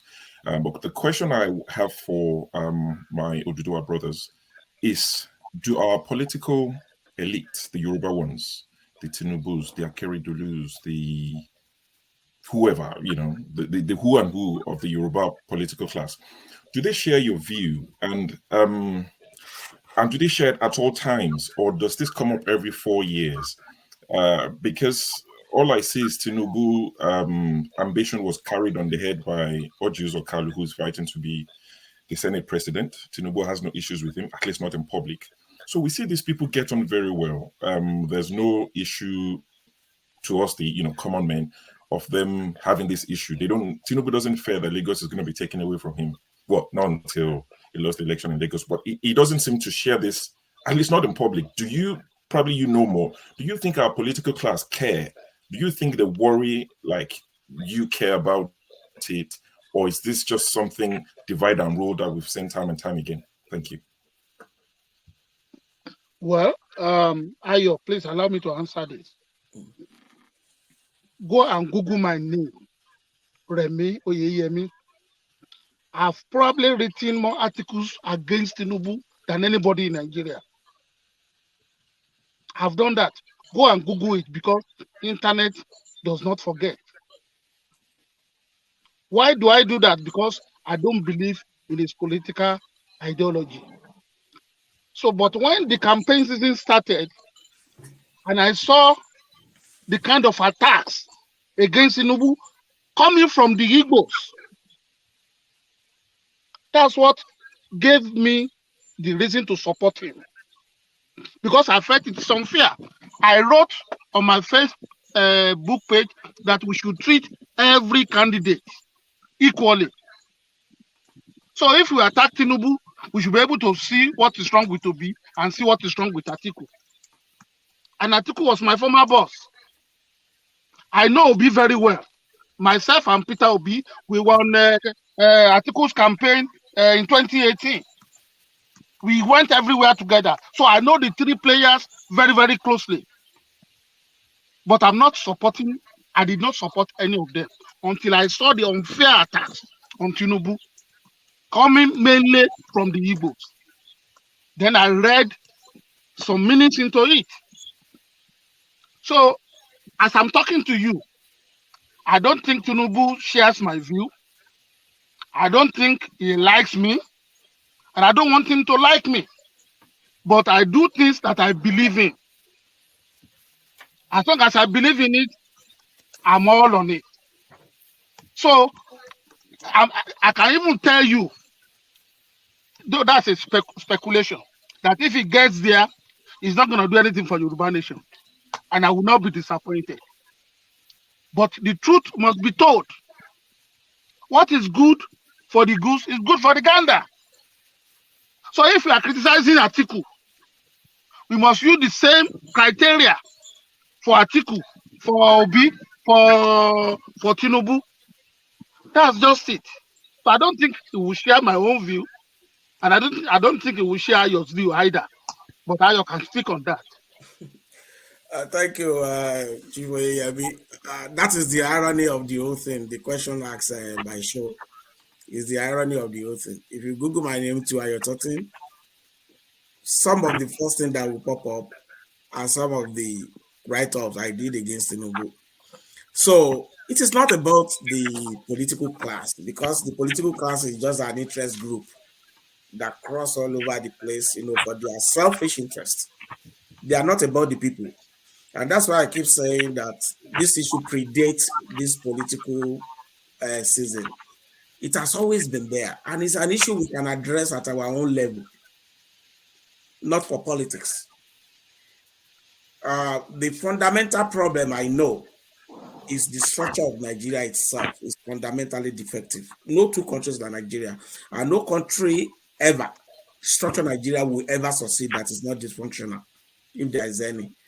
And it is by that analogy that I made, that you have a bowl and you have 10 FT rams drinking from the same bowl, and you don't expect them to lock horns. They will. That is why Canada has different constitution for different speaking area. Switzerland have different constitution. Germany has 6 constitutions. You see, every functional country in the world, they find a way around allowing their different interests, either religion or ethnic, from locking us. In India, with over 1,000 ethnic groups, they try to create their state along the ethnic lines. So contiguous one can agree and form a state together. So they have something in common against them. So there's no tension. If Abuja is decentralized, it's not too much power or warehouse for stolen wealth, there will be so much problem in Nigeria, because we are not fighting for that power, the ultimate. A Nigerian president is probably more powerful than any other president, because he is head of military, head of INEC, head of CBN, head of everything. It's the constitution. It's a constitutional dictator, a Nigerian president. And because of so much power concentrated in Abuja, everybody wants to go there. It becomes a problem. Oh, that person must be my people. That person must be my people. It is our turn. And they'll forget about we, the people, the original we, the people. I speak from the perspective of the ordinary Yoruba person on the street, not those people. I can assure you of that.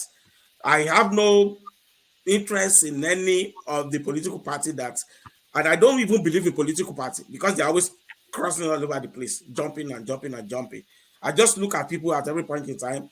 While they were doing APC primary, I was for Shibajo, because I know he was already positioned for that position. He works in National Rock, is brilliant. If I don't like him, I will say no. So I thought they should have given him the ticket. He did not get the ticket. I look at the 3 leading candidates. I did my assessment.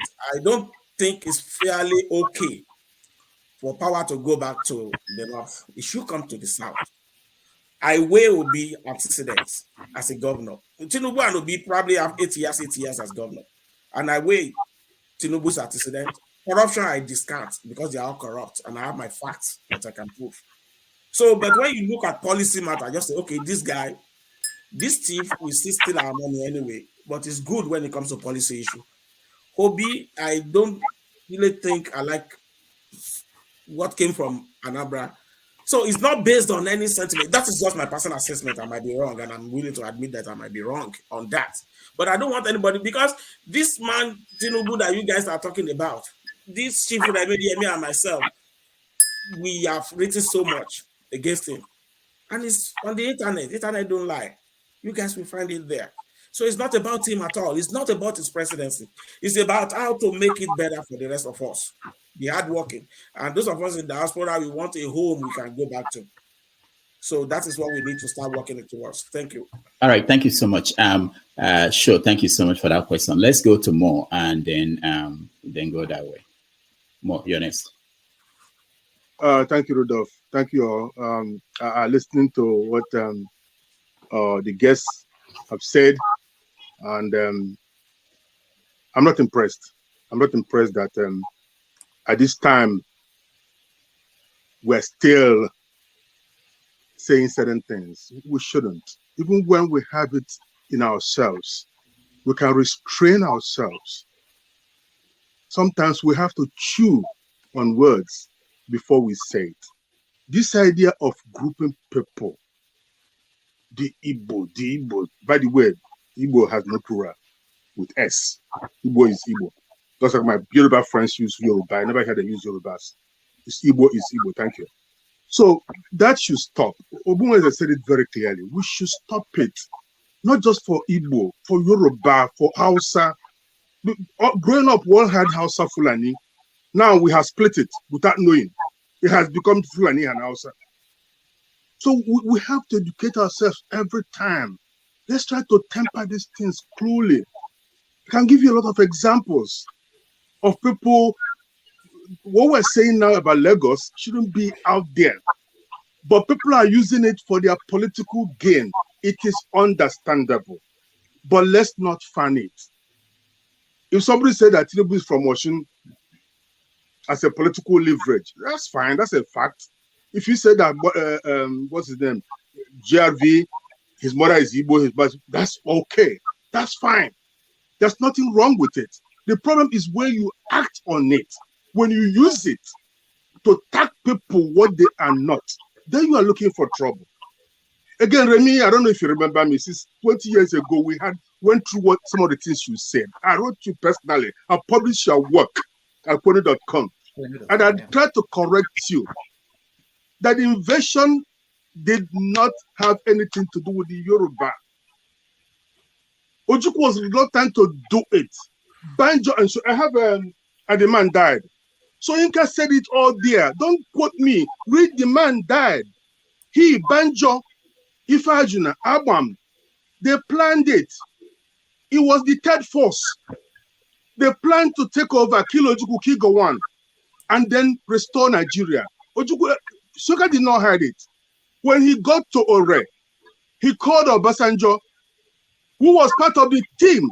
That's why they are still fighting today. So Inka and Obasanjo, the problem dates back to the fact that Obasanjo walked out and started working with Gowon, feeding him the information. Banjo was not stopped at Ore. Banjo stopped at Ore because Obasanjo said, you cannot come in with Igbo soldiers in Lagos. We have to prepare the ground. No, they were forming the second division. So Biafran soldiers went to Genebode, to Auchi, to all over the place because they didn't want to leave Ore. If they had left Ore, they would run over Lagos in the next few days. Like I wrote in my book, that was when Biafra lost the war. That stretched them thin. They didn't have much. And they used what they have to invade, to give Banjo. Ojukwu wrote a letter. It was documented to Banjo, who is his best friend, by the way. Remember, he was locked up in Enugu for trying to kill Ironsi. That's why he ended up in Enugu. So we know this history. Please stop giving the idea that that is not the narrative given by General Pajowa. General Pajowa's narrative, who actually he was the one who led the war. I'm not. Let me finish. Let me finish. Pajowa did not lead anything. Let me tell you the story. If you read General Mutala that did the pushback, it was Banjo that led the force. So Inka's book is there. I have it here. And the man died. Let me leave it to you. Okay, look at it. It's here. I have a copy and I've read it. Read it. And Banjo of Soinka will tell you he was in Enugu to recruit. What's the poet's name? Pius Okibo, who was his friend, who said, my head is not, I'm not doing it. And then the kid, Nzog was supposed to lead it, they killed him. Okay? So Banjo, it was never anything planned to take over Yoruba land. I understand somebody from Benin, from Midwest, arguing this issue because they were taken over and made into Republic of Benin and Major Koko took over. Yes, I understand the Midwest. That Western campaign was a mistake from my own perspective. But then hindsight is 2020. So I understand what you are saying. Let us not say that again. You see, when you group people that way, it's better left alone. Ogamo, exactly, just leave it alone. That thing you're saying is written in Ojukwu said they will take over Lagos. Yoruba will come and negotiate with him. I have no way. That is. Please. We can Ayo, you are a lawyer. You have said somebody things here that is absolute false. Okay, please let's leave it at that. Mr. Mo, it's not true. Remember, I think Rudolph remember. He said Yoruba we have to negotiate their freedom from him. Ayo, hold on. There was nowhere. Let me finish now. It's my turn. Okay. When I finish, I'll leave you guys alone. When I finish, please, Remi, please stop. Okay. Thank you. Go What you are saying is absolutely false. It's not false. That's the truth. What exactly? Will you please stop? There was no What is false? What is invasion of Western region is false. West was not invaded. Oh, okay. I didn't know that already. I didn't know that already. It's in Imo State. Oh, sure. You see, that's why I can't agree with you. You say that the invasion of the West is not possible. Number one, you are here. You just said the house I live in Lagos. Ateju Osho was attacked by Ojuku's bomb. Rudolph, could you stop these guys, please? Let me talk. Could you just mute them? Just mute them. You say I can't chase after every mad dog. I can't get what I'm doing. You are peddling falsehood. Okay, hold on. Stop them. Stop them for a while. Hold on, everyone. I'll just now tell you stories that I know. Let's okay, so if I want to, I walk away from it. You said they bombed Ikeja. Yes, Johnny bombed Ikeja. So bloody what? It was a war. So you want to? I don't know why you keep saying it. As if Ayo, hold on. As if the bombing of the civil war issue will bring a lot. Hold on, Ayo. Then let me educate you. Just wait. Just cool down. Okay? Fact is fact. If they bombed the Ikeja, and it's true. They killed people in Asaba. The first victim was Babangida's father-in-law. It's a fact. They bombed churches. Egyptian air pilots with Russian illusion fighters bombed marketplaces, refugee camps. It's a fact. So stop saying this idea like even people met at night and say, oh, let's go and bomb the Ikeja this morning. It didn't happen. It was a wartime. So leave it alone. Cure yourself of this hate that you peddle around. We talked about this 20 years ago. I don't know why you say carrying it along and hurting yourself. Let me move on from that. Just about that. Read Wole Soyinka. He will tell you about the third force. Okay? He'll tell the truth. Now, this is the clearest form of exhibition of identity I've ever seen. You cannot talk about Lagos in this way. We know why Lagos is there. We know what it represents. Let's not fight it. Like Rudolph said, in 200 years, if we come back again, we will not even recognize Lagos. It will be so changed. The level of intermarriage going on is so high, you wouldn't even believe it.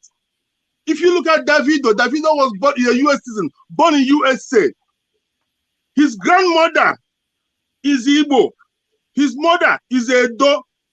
He's 1 quarter Igbo, 1 quarter Yoruba. His wife is Igbo. When he has a child, that child is still going to be Yoruba, right? We know these things. So why are we killing ourselves? What we are going to find out is, let's find out how we can make this thing work. First is this, the rule of law. If we have the rule of law, Dr. Ogbunwezeh said it right. When we have the rule of law applying to everybody, there will be peace. When you get up from your house and go to Born and Alaba Market, you go to jail. And somebody will not do it again. That's what it takes. Rule of law. Another one is this. Lagos is not the best of places. When I came back to Nigeria, I was serving Lagos. I said, no, send me anywhere but Lagos. They sent me to River State. I didn't like it. I went to Kaduna.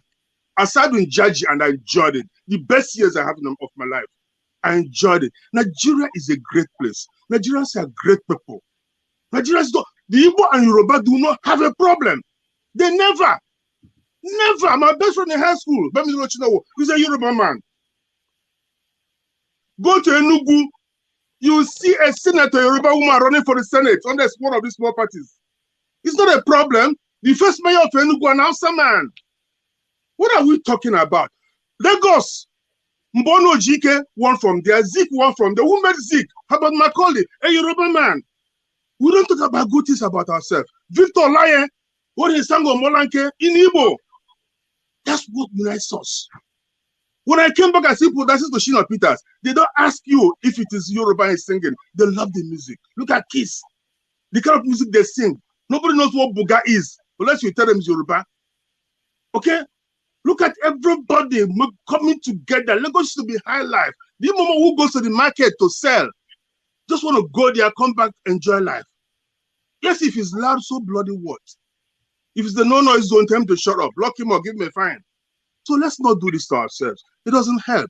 One good thing we have to do, because if, that's something Ojukwu said, he said we have to stay slightly apart so we don't get burnt by the friction of our togetherness. Lagos is becoming too oppressive. Transport, everything. What we can do in Nigeria, no, we takes power. apart from rule of law, is to decentralize the airport system. Let's look at, you land with Ethiopia in Lome. You have to land in Lagos before going to Enugu. We are in ECOWAS. Why don't you fly from Lome straight to Enugu? Which is about an hour. You have to land in Lagos a few minutes, then take off again. Let's have a seaport open. Port Harcourt, Calabar, Warri, so people can import stuff and export stuff. Why don't you have a red line between Ibadan and the Goja across Enugu Onitsha? These are things we should be talking about. It will bring love, peace. It will bring prosperity. It will expand. In the next 100 years, all of us here won't be here, definitely. We won't be here. New people will come. We don't even know who they are. When the Benin came to Lagos, which they call Eko, on their way to Accra, to Akan, Ghana, they call it Eko, a camp. Their worries, the Jebus, the other people have been coming and going. So please, guys, guys, let us find it in ourselves to look for those things who unite us. They said, Zeke said, let's forget about this, and Tadona said, let's, I'm saying, let us embrace and use our diversity. Let it strengthen us. Let us find a way to use it. Let's not take time to open up old wounds, to open up things that we didn't even understand. We can study history, but not here. Here is what do we do to prevent Lagos from being what we don't want. Please, guys, if there is anything you will accept from me today, please stop saying Igbo people. Igbo people do not meet. The Igbos have never had a leader in my life, and I'm old enough. We never have a leader. Azikiwe was not a leader. He was made by a Yoruba man. Zeke was, Ojukwu was more Yoruba person than Igbo. Ojukwu didn't even speak Igbo when he was made a governor. They're pure Eko boy. He was born in Zungeru. So please, let's understand our Nzogu. Kaduna Nzogu doesn't even speak Igbo. He spoke their dialect because that's what speak at home. People who know him never lived in the south. His name is even Kaduna. So please, we can do this. We can leave the next generation something to remember us by. I'm sorry, I'm going to leave very soon. If you are not timing, yeah, I'm leaving too. You have the day. You said I'm ignorant. I consider that already. We are loonies. That Rudolph will mute us. It's all here. You are talking like I'm not being hypocritical. And that is the problem. You wrote all this kind of nonsense here. You call me a loony. You say we are loonies. You just not you move on. You say we are ignorant. You use some kind of plastic words. And you're not talking here like you are being reconciliated. It's people like you that is causing problem between us. People like Thank you. You are lying. Then take people like me away. I'm telling you the truth. The truth you want to hear. He's a loony. Rudolph, please stop him. Rudolph, he's blocking. Why are you saying that? And you are an elderly person. I don't want to sit there and listen to this nonsense. I want to listen to those who are... At the time, you were behaving like a lunatic. Tell you are an elderly person. You said you are holding up. You are not behaving like you are holding up. How can you use so much abusive words? You put it down here in writing. I've captured everything. And you are now talking like you want to preach peace. You are being hypocritical. You will leave this forum now and go and say, there's one Remi and Ayo that are abusing Igbo people. That is what people like you do. That's a shame. All right. Thank you, Mo. Thank you, everybody. Let's go to Ngozika. Good evening, Doc. Good evening, everyone in the studio. I followed the show from the time you started. I was in the audience typing away at my own comments. So let me quickly ask my question. Can we ask more than one question? No, one. Or is it just one? Okay. One, yeah. But we can come back later. Later on, yeah. So I am hoping Mr. Ayo or Mr. Remi will answer me this question. So first of all, thank you, gentlemen, for taking the time to come to this show. Really, we need to do more of this. So I want to ask Mr. Yemi, Mr. Remi, or Mr. Ayo. Mr. Franklin said it. He kept referencing genocide, and he did that because of the narratives Mr. Ayo and Mr. Remi were pushing out. They kept using certain words, and he told them clearly that because of the work he did, he knew that these were pointers, that this is usually how genocide starts.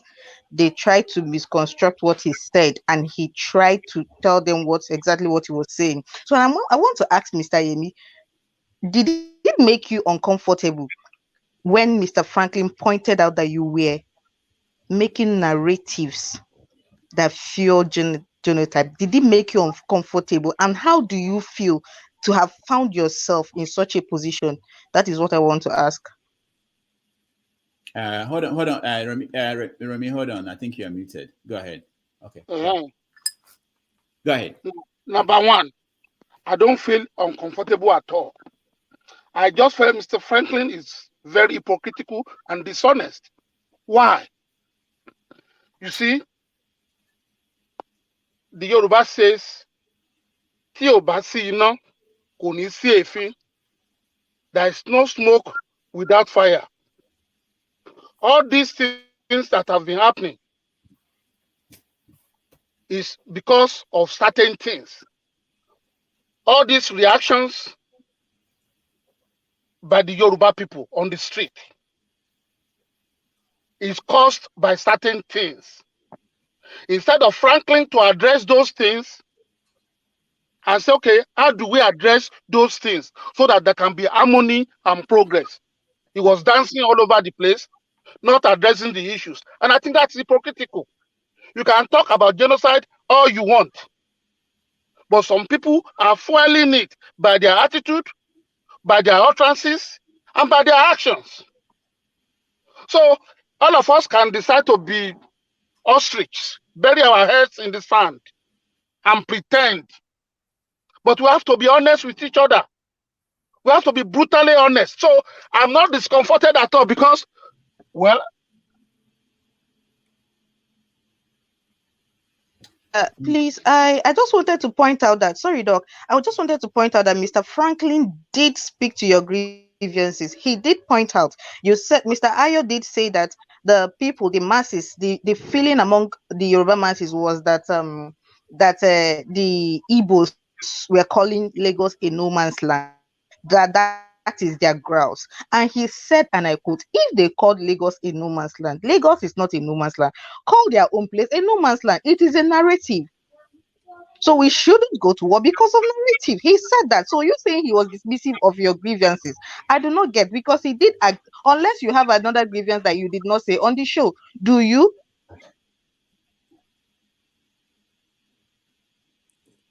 All right. Is that a question for me? Ayo, you can weigh in if you have anything to add to Ngozika's. The thing is, I choose my work carefully, and I feel no regret for everything I've said here today, because you wanted the truth, and I'm here to speak the truth. And a reflection of what we are discussing here is happening as we speak. Look at the comment section. You will see this is more like a Biafra forum now. You will see the way they are hauling insults. You know, the moderation I've been on many fora, like this on Zoom or something, participated. The moderators too will try and monitor what everybody is saying. Whoever is being abusive to panelists is either censored or removed. Of all the comments here, 99.9% are abusive. And 99.9% of them are against myself and Chief Oyeyemi. And that is a sample of what is happening on the street of Lagos. You see it here right now. The language they are using, fake lawyer, made in lawyer, shut up, victim, they are loonies, they are crazy. Is this an intellectual forum? Rudolph, are you reading the comment section? Did you see it there? That is a reflection of what is happening on the street.